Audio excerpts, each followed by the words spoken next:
أعوذ بالله من الشيطان الرجيم. بسم الله الرحمن الرحيم. لقد كان لكم في رسول الله أسوة حسنة. صدق الله العظيم وصدق رسوله النبي الأمي الكريم. اللهم صل على سيدنا محمد وعطرته بعدد كل معلوم لك. اللهم صل على سيدنا محمد عبدك ورسولك وعلى المؤمنين والمؤمنات والمسلمين والمسلمات. عارف باللہ شیخ طریقت حضرت مولانا مفتی محمد عبداللہ صاحب پھولپوری دامت برکاتہ، شہ نشیب جلوہ گر، ملک کے ممتاز علماء کرام، اکابرین و اسلاف، بزرگان محترم، نوجوانان اسلام، عزیزان گرامی، ضرورتیں انسان کو نیازمند بنا دیا کرتی ہیں. ضرورتیں کبھی کبھی انسان کو بے شرم بھی بنا دیا کرتی ہیں.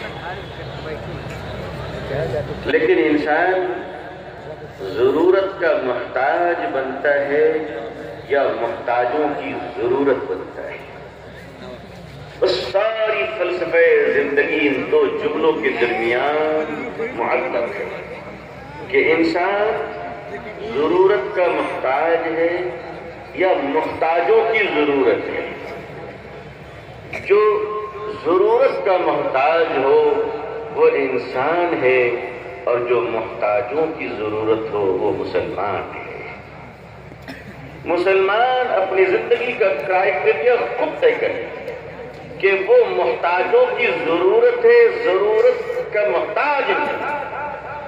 فقیر اور بھکاری میں بنیادی فرق یہ ہے، جسے دنیا ٹھکرا دے وہ بھکاری ہے، اور جو خود دنیا کو ٹھکرا دے وہ فقیر ہے.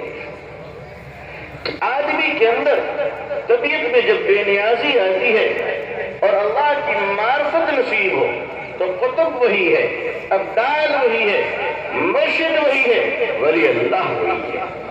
جب انسان ضرورتوں کا غلام بن جاتا ہے، انسان تو رہتا ہے، کبھی کبھی مسلمان بھی رہتا ہے، لیکن مسلمان ہو کر بھی وہ نہ جانے کیوں شرمندہ رہتا ہے. ہم کہتے ہیں اکثر کہ ایک بات کا خیال رکھنا، اللہ کی معرفت جہاں سے ملتی ہو، اللہ کی محبت جہاں سے ملتی ہو، جہاں سے تم انسان بنائے جاؤ. حضرت تھانوی علیہ رحمہ فرمایا کرتے تھے جسے تقوی و پرہیزگاری، اذکار و ذکر اور مشاغل اور تلاوت اور ولایت کے درجات پر پہنچنے کا شوق ہو وہ دنیا میں جہاں چاہے چلا جائے، مگر جسے سلیقے سے انسان بننے کی فکر ہو وہ تھانہ بھون آ جائے. اللہ نے انسان کو بنانے کی تربیت رکھی ہے. جب تربیت گاہ میں ایک انسان ایمان کے ساتھ تربیت پاتا ہے، جب تربیت گاہ میں ایک انسان حرام و حلال کی تمیز کے ساتھ تربیت پاتا ہے، جب ایک انسان تربیت گاہ میں سچ اور جھوٹ کی کراہت اور سچ کی لذتوں کے ساتھ تربیت پاتا ہے، تو یقین مانیے پھر اس انسان کی حیثیت یہ ہوتی ہے کہ وہ سونار کی دکان کا کچا ہوتا ہے. اور سچ یہ ہے کہ سونار کی دکان کا کچڑا بھی بادام و اخروٹ سے زیادہ مہنگے ہوتے ہیں، کیونکہ پتہ نہیں کہ اس کچڑے میں کون سا سونے کا ٹکڑا نکل آئے جو پورے بادام کی دکان نہیں بلکہ باغ کو خریدنے کی قوت رکھتا ہے. مگر انسان تو بلی. اسی لیے قرآن کریم میں اللہ تبارک و تعالی نے اپنے پیارے حبیب حضرت محمد رسول اللہ سارا مجمع کہیے صلی اللہ علیہ وسلم کہ آپ نے تعریف فرمائی، میرے محبوب آپ کے اخلاق کتنے اچھے ہیں، میرے محبوب آپ کی عادات کتنی اچھی ہے، آپ کے اخلاق کتنے اونچے ہیں. یقین مانیے اس روئے زمین پہ اگر دنیا میں کوئی انسان محبوب و مقبول ہوا ہے، چاہے وہ کافر و مشرک کیوں نہ ہو، خدا کی قسم وہ اخلاق کی نعمتوں کی وجہ کر محبوب بنا ہے. اخلاق اگر نکل جائے تو زمانے کا بڑا سے بڑا نمازی بھی خوش ہو جائے گا. اخلاق اگر نکل جائے تو وہ مرجھائے ہوئے پھول کی طرح ہوا کرتا ہے. میں طالب علم کی حیثیت سے دنیا کی ترقی کا جب مطالعہ کرتا ہوں تو ایسا لگتا ہے کہ اس دنیا نے صرف کلمہ نہیں پڑھا ہے، بقیہ حضور کے پورے اخلاق کو کاپی کر چکا ہے صلی اللہ علیہ وسلم. مجھے ایک واقعہ یاد آ رہا ہے. ساؤتھ افریقہ کے سابق صدر اور افریقی آزادی کے محرک اور وہاں کے مجاہد آزادی مسٹر نیلسن منڈیلا، نام سنا ہوگا. نیلسن منڈیلا ایک بہت بڑی شخصیت کا نام ہے، سیاسی لحاظ سے ایک بڑے مفکر کا نام ہے اور بڑا مجاہد کا نام ہے. بہت لمبا عرصہ ان کا جیل میں گزرا. ظلم و تشدد ڈھائے گئے تھے جیل میں ان پر. ان کی آنکھ، ایک آنکھ کی روشنی، بعض لوگ کہتے ہیں کہ دونوں آنکھوں کی روشنی متاثر ہوئی تھی جیل میں اذیت رسانی کی وجہ سے، اور ملک کو آزادی نصیب ہوئی افریقہ. اور اس آزاد افریقہ کے پہلے صدر بنے نیلسن منڈیلا. اپنے دفتر میں بیٹھے ہوئے تھے، اچانک انہوں نے اپنے ساتھیوں سے کہا کہ چلو ذرا شہر گھومتے ہیں. بہت دنوں سے شہر نہیں دیکھا، عمر گزر گئی جیل میں، اب صدر بنا ہوں تو دفتر میں رہتا ہوں، پروٹوکول رہتی ہے، حفاظتی حصار میں رہتا ہوں، چلو آج عام آدمی کی طرح ذرا بازار گھومتے. عام گاڑی میں بیٹھی، ان کے محافظین بھی سول ڈریس میں ان کے ساتھ تھے.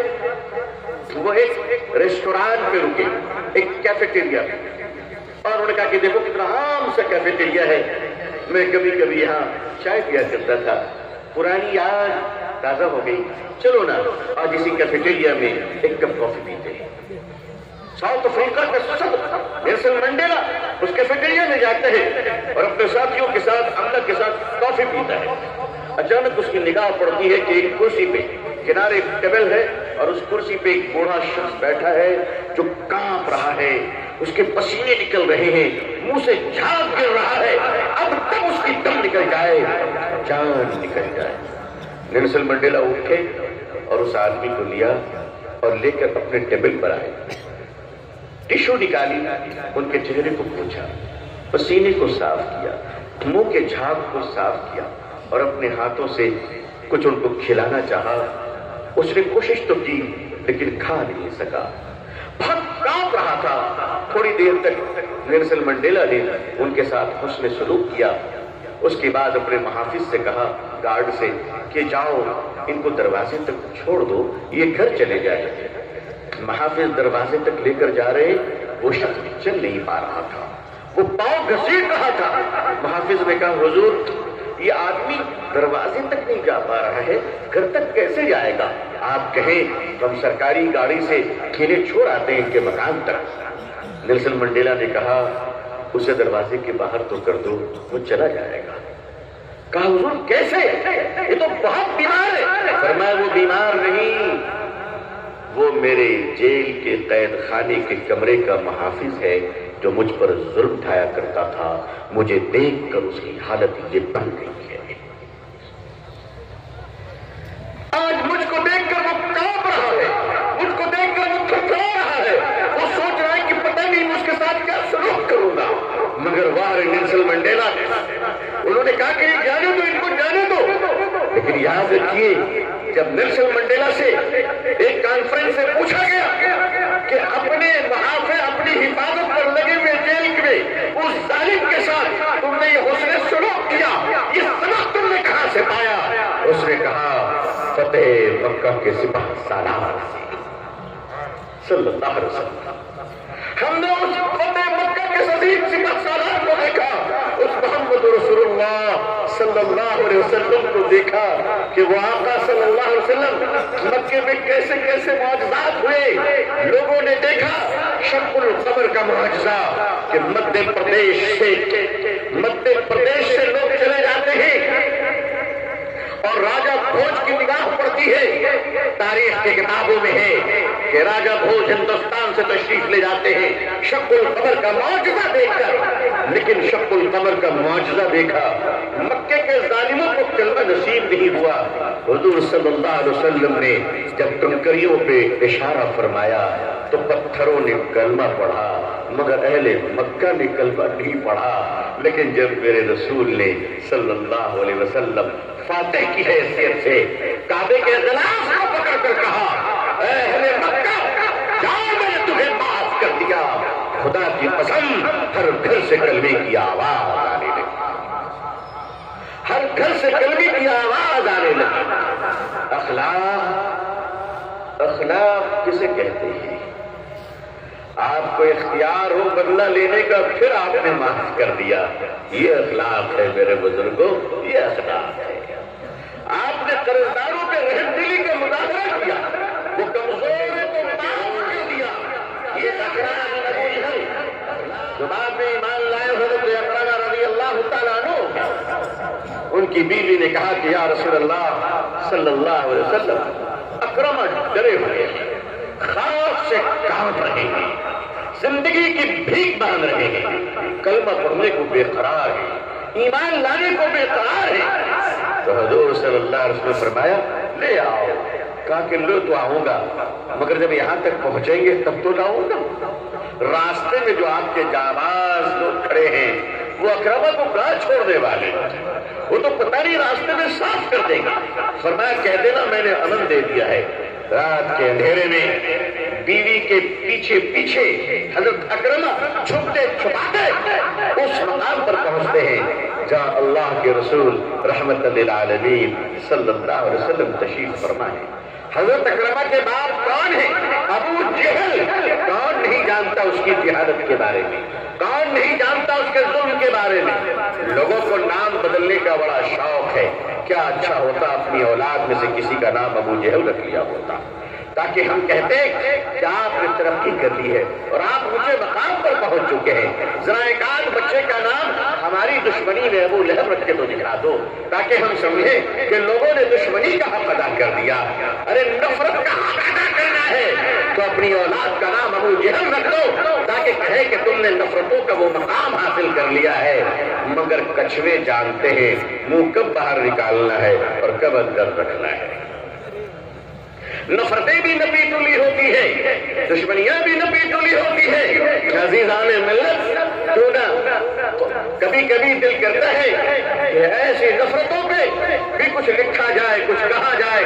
کیا محبت ہے، کیا انداز ہے، کیا انداز ہے یاران باطل کا۔ حضرت اکرمہ پہنچتے ہیں، مگر دربار رسالت باب صلی اللہ علیہ وسلم میں سیدنا فاروق اعظم تشریف فرمائے۔ آپ جانتے ہیں نا یہ کون ہیں؟ یہ وہ ہیں جن کے بارے میں اللہ کے آخری اور سچے رسول صلی اللہ علیہ وسلم نے فرمایا، عمر جس گلی سے تم گزرتے ہو اس گلی سے شیطان کو گزرنے کی ہمت نہیں ہوتی، ہمت نہیں ہوتی۔ عزیزان ملت، آپ یقین مانیے بہت سارے شہروں کا اگر عمر نگر رکھ دیا جائے تو نہ جانے کیسے کیسے لوگ فرار ہو جائیں گے، کیونکہ ظاہر سی بات ہے میں کسی ایک شہر کا نام نہیں لے رہا ہوں، مگر اگر عمر نگر بھی رکھ دیا جائے تو اس حدیث کی برکت سے کم از کم منافقین تو وہاں سے ہٹ جائیں گے، ایمان والوں کی جمگھٹا تو ہوگی۔ حضرت عمر اندر بیٹھے ہیں، حضرت اکرمہ ڈر سے حضرت عمر کے خوف سے اندر نہیں جا رہے ہیں۔ اللہ کے نبی صلی اللہ علیہ وسلم نے حضرت عمر کے دیور کو دیکھا کہ انہوں نے اکرمہ کی آواز سن لی اور عمر اپنی تلوار سنبھالتے ہیں۔ اللہ کے نبی صلی اللہ علیہ وسلم نے حضرت عمر سے فرمایا، عمر دیکھو کہاں جا رہے ہو؟ پھر جب اٹھنے کی کوشش کی، تیسری مرتبہ آپ نے فرمایا، عمر وہ دن بھول گئے جب دار ارقم میں تم اسی تلوار کو لے کر میری گردن کو اڑانے آئے تھے۔ محمد رسول اللہ نے صلی اللہ علیہ وسلم نے تمہیں معاف کر دیا۔ اے عمر اپنی معافی کو یاد رکھو اور کھڑے ہو جاؤ اور اپنے بھائی اکرمہ کو گدے سے لگا دو، جاؤ معاف کر دو۔ اخلاق اسے کہتے میرے محترم، میرے بھائیوں، میرے بزرگوں۔ لیکن ہم ادنا درجے کے اخلاق پر بھی، ادنا درجے کے اخلاق کے معیار پہ بھی فیل ہو جا رہے ہیں۔ نئی بائک پہ بیٹھتے ہی ایسے اخلاق کو بولتے ہیں جیسے پتہ چلتا ہے کہ ساتھ پشتوں میں اخلاق کا نام و نشان نہیں تھا. آپ لوگ تو شریف لوگ ہیں ماشاءاللہ. اپنی اولادوں کو جب بائک دیا کیجیے، چونکہ ماشاءاللہ آپ کے پاس رنگت بھی ہے، آپ کے پاس ریال بھی ہے، سنا کہ یہاں دینار بھی بڑھ جاتے ہیں. الحمدللہ، شکر ہے اللہ کا. بڑے بڑے بڑی بڑی کرامتیں دیکھنے کو آپ کے پاس سب کچھ ہے. ظاہر ہے کیونکہ فورن میں لوگ کماتے ہیں تو اتنی کرنسی تو ہر ایک کی جیب میں رہتی ہے. یہ میں نے احتیاطاً کہہ دیا آج کل، تاکہ جو لوگ سنتے ہیں وہی نہ سمجھیں کہ میں کسی کے گھر کی بھیدی بتا رہا ہوں. آپ کے علاوہ بھی کچھ بزرگ لوگ سنتے ہیں، بہت دھیان سے سنتے ہیں. بائک دلائیے تو یقیناً لائسنس تو ضرور دلوائیے، کیونکہ یہ ملک کا قانون ہے. بغیر لائسنس کے چلانا غیر قانونی ہے. جس عمر میں لائسنس ملتی اسی عمر میں گاڑی دلائے، یہ اسلام بھی ہے. اسلام کہتا ہے کہ جس ملک میں رہو اس ملک کے قانون کا سمان کرو، اس ملک کے قانون کا احترام کرو. اپنی اولاد کو لائسنس دلوائیے، لیکن اولاد کو اخلاق کی تربیت بھی دلوائیے. میں نے ایک ویڈیو دیکھی افغانستان والوں کی، بغل میں ابھی جو نئی حکومت ہے ماشاءاللہ، انہوں نے گاڑی والوں کو روکا، چیکنگ چل رہی. اب وہ چیکنگ کرنے والے بھی لگ رہے تھے شرط نہیں، مگر ان کے کاندھے پہ ایک ایسا نمونہ لٹکا رہتا ہے کہ اس کو دیکھ کر امریکہ بھی قل اللہ بولتا ہے. غلط تو نہیں کر، امریکہ کو معلوم ہے کہ میرے باپ دادا ہیں. جتنے ہیلی کاپٹر چھوڑ کر گئے تھے سب کو اڑا رہے ہیں، سب کو اڑا رہے ہیں. خدا جانے کیسے اڑا رہے ہیں. کسی نے کہا بھائی بیٹھو، بیٹھاؤ گے اڑاؤ گے تو اتارو گے کیسے؟ بولے اتارنے کی ذمہ داری ہماری نہیں ہے، ہم تو دعا کر کے چلتے ہیں. بولے اتر گئے تو غازی، چلے گئے تو شہید. اتنا جگر ہو کسی کے اندر تبھی تو. اب وہ بیچارے شیخ الحدیث صاحب RTO آفیسر ہیں، انہوں نے کہا روکو. ڈرائیور نے جلدی سے کاغذ نکالا، بولا کاغذ نہیں، سفر کی دعا سنا. اس نے کہا کہ ہم نے تو پیپر پہ کام کیا تھا، سفر کی دعا پہ کام نہیں کیا. کہا گاڑی روکو اور بغل میں جاؤ، وہاں مدرسہ چل رہا ہے. کہا اس مدرسے میں جا کے سفر کی دعا یاد کر جاؤ، جب تک یاد نہیں کرو گے گاڑی آگے نہیں بڑھے. اب وہ سارے ڈرائیور جلدی مولانا صاحب لوگ کو پکڑ رہے، بھائی سفر کی دعا یاد کرا دو. اب ظاہر سی بات ہے کہ پیدائش سے لے کر موت تک 3-4 مرتبہ تو مولانا کو ان کی ضرورت مجبوراً پڑ جایا کرتی. محبت میں تو ہے ہی ہے، لیکن مجبوراً بھی پڑ جاتی کہ حضرت کچھ راستہ نکال دیجیے. ایک سفیر صاحب تھے، ان سے کہا گیا کہ اس محلے میں سب چندہ دیں گے سوائے اس وکیل صاحب کے. انہوں نے کہا کہ میں بھی بہت تربیت یافتہ سفیر ہوں، اگر اسی سے چندہ نہ نکلوائے تو بیکار یہ کام کرنا. گھر میں تشریف لے گئے، وکیل صاحب کو سلام کیا، کہا آپ لوگ چلے آتے جب تک. انہیں دیکھیں ہم اپنی ضرورت سے نہیں آئے. کہا پھر؟ کہا ہم آپ کی ضرورت سے آئے. کہا بیٹھے کیا ہے؟ کہا کہ آپ کے جو سسر صاحب انتقال کر گئے ہیں، رات ان کو خواب میں دیکھا تھا. ان کی بیگم پیچھے سن رہی تو الٹ ہو گئی، کیونکہ ان کے والد کا معاملہ تھا. کہا کہ رات ان کو دیکھا وہ بیچ راستے میں اٹکے ہوئے ہیں. اب آپ کی مرضی، اگر آپ کچھ کریں تو میں گارنٹی لے سکتا ہوں. تو وکیل صاحب نے کہا کیا گارنٹی ہے؟ کہا کہ اگر آپ کو خبر مل جائے کہ وہ پاس نہیں ہوئے تو پیسے واپس کر دوں گا، اور اگر کوئی اطلاع نہ ملی تو سمجھ جائے جنت الفردوس میں ٹہل رہے ہوں گے. وکیل صاحب نے کہا میں یہ سب نہیں مانتا. اندر سے کھانسی کی آواز آئی. کہا 2 منٹ بیٹھی، میں بھی مان رہا ہوں، ابھی مان رہا ہوں. آپ نے وہاں ہاتھ ڈالا ہے جہاں فرشتے بھی ہمت نہیں کرتے، فرشتے بھی ہمت نہیں کرتے. کام بن گیا. اپنی اولاد کو بائک دلوائی. اخلاق کہتے کسے؟ اخلاق کی ابتدا کہاں سے ہو؟ میں نے آپ سے کہا ضرورتوں کے محتاج ہمیں نہیں بننا ہے، محتاجوں کی ضرورت بننا چاہیے انشاءاللہ. مسلمان اگر ممتاز بننا چاہتا ہے، مسلمان اگر محبوب نظر بننا چاہتا ہے، مسلمان اگر محبوب قلب و جگر بننا چاہتا ہے تو ضرورت کا محتاج نہ بنے، محتاجوں کی ضرورت بن جائے انشاءاللہ. یہ اخلاق ہماری ہوگی کہ جب ہم نے اپنے بچوں کو، آپ نے بائک دلوائی، جاؤ بچے بائک لے لو، تو بائک دلوانے سے پہلے اسے اسلامی طور پر سفر کی دعا یاد کروائیں. مگر یاد رکھیے سفر کی دعا ایکسیڈنٹ سے بچنے کی انشورنس نہیں ہے.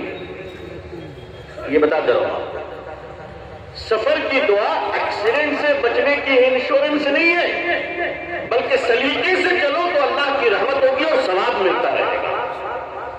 اب سلیقے سکھائیے کہ بیٹا جب گاڑی راستے پر چلانا تو ہیلمٹ پہننا، سگنل پر رکنا، راستے میں چلتے ہوئے دوسرے مسافروں کی عزت کرنا، بلا وجہ ہارن بجا کر کسی کو ڈرانا نہیں، تیز آواز میں گاڑی کراس کر کر عورتوں کو بچوں کو ڈرانا نہیں، اس کے ماں باپ کتنے اچھے ہوں گے۔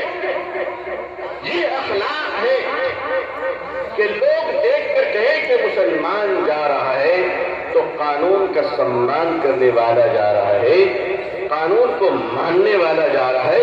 یہ اخلاق ہے، اخلاق یہ نہیں کہ باپ مالدار ہے نئی بائک خریدی، اب کسی آدمی کو خاطر میں نہ لائے، سگنل توڑتے ہوئے چلے جائیں کہ چچا پردھان ہے، باپ ایم ایل اے ہے، نانا اور سسر پتہ نہیں کیا چیز ہے، مگر آپ اپنی قوم کو اور دین کو بدنام کرتے چلے جا رہے ہو، جس کی اجازت آپ کو نہیں دی جا سکتی۔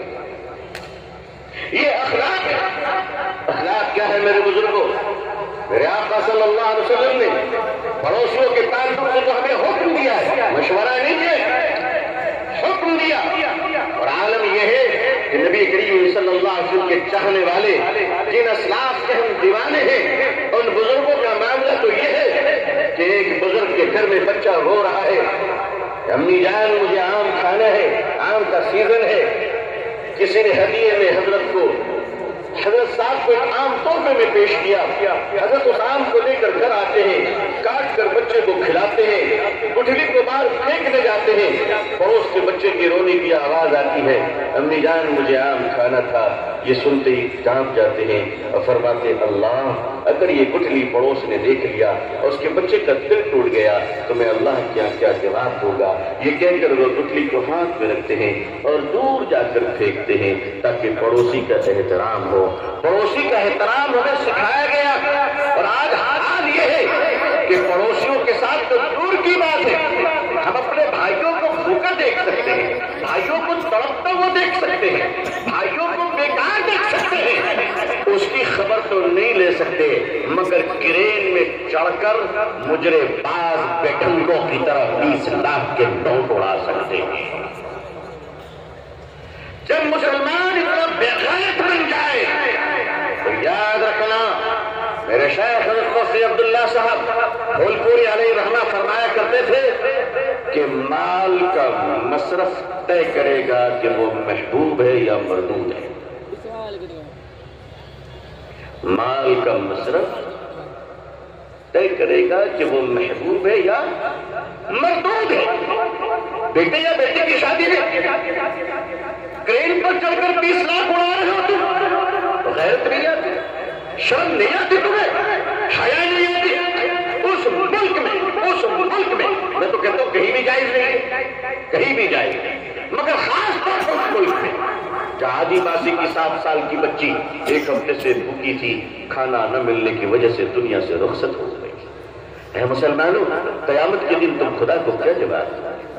اس ملک میں تم نے یہ بدتمیزی کی جس ملک میں ایک شوہر پیسے نہ ہونے کی وجہ سے اپنے بیوی کی لاش کو کاندھے پہ اٹھا کر کئی کلومیٹر تک پیدل چلتا ہے۔